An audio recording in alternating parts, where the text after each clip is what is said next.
এভাবে মুগের ডাল দিয়ে কাঁঠাল রান্না করলে খেতে অসম্ভব মজা হয় মাশাল্লাহ। তো আসসালামু আলাইকুম এভরিওয়ান, সবাই কেমন আছেন? আলহামদুলিল্লাহ আমি ভালো আছি। তো আজকে আমি কাঁঠাল রান্না করব মুগের ডাল দিয়ে। তার জন্য আমি একটা কাঁঠালের অর্ধেকটা নিয়ে নিয়েছি। দেখুন এভাবে কেটে নিতে হবে, সুন্দর করে কেটে ধুয়ে নিয়েছি। তারপরে নিয়েছি আমি মুগের ডাল। মুগের ডালটা অনেকক্ষণ ধরে ভিজিয়ে রাখতে হবে। ডালটা আমি ভিজিয়ে রেখেছিলাম আধা ঘন্টা মতো।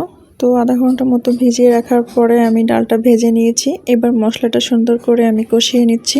আমি কাঁঠালটা রান্নার জন্য মশলা নিয়েছি জিরা বাটা, রসুন বাটা, পেঁয়াজ বাটা, আদা বাটা ও মশলা দিয়েছি আর শুকনা মরিচ। এর সাথে আমি কিছুটা কাঁচা মরিচও দিয়ে দিব। সব কিছু মশলা আমি একসাথে কষিয়ে নিচ্ছি, দেখুন তেল না ওঠা পর্যন্ত। আর হ্যাঁ, আমি সরিষার তেল ব্যবহার করেছি। সরিষার তেলটা দিয়ে রান্না করলে খেতে অনেক মজা হয়, ফ্লেভারটা অনেক দারুণ আসে।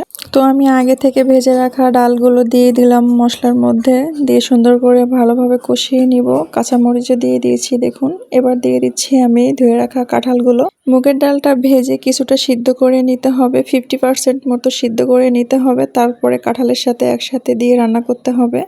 তো দেখুন আমি কষিয়ে নিচ্ছি। ফ্লেভারটা এত দারুণ এসেছে, অনেক অনেক সুন্দর একটা ঘ্রাণ বেরিয়েছে। কাঁঠালটা এভাবে রান্না করলে খেতে অনেক মজা হয়, আর যে কেউ পছন্দ করবে ইনশাল্লাহ। তো কাঁঠালটা সুন্দর মতো কষিয়ে নিতে হবে। আসলে বেশি সময়ও লাগে না রান্না করতে, মাশাল্লাহ খুব অল্প সময়ে হয়ে যায় যদি একটু ভালোভাবে কষিয়ে নেওয়া যায়।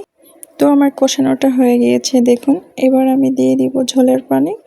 কালারটা অনেক সুন্দর আসছে দেখতে, মাশাল্লাহ। ঝোলের পানিটা আমি দিয়ে দিলাম। পরিমাণ মতো পানিটা দিতে হবে, যেন একেবারে বেশি ঝোল রাখা যাবে না, বেশি ঝোল আবার ভালো লাগে না।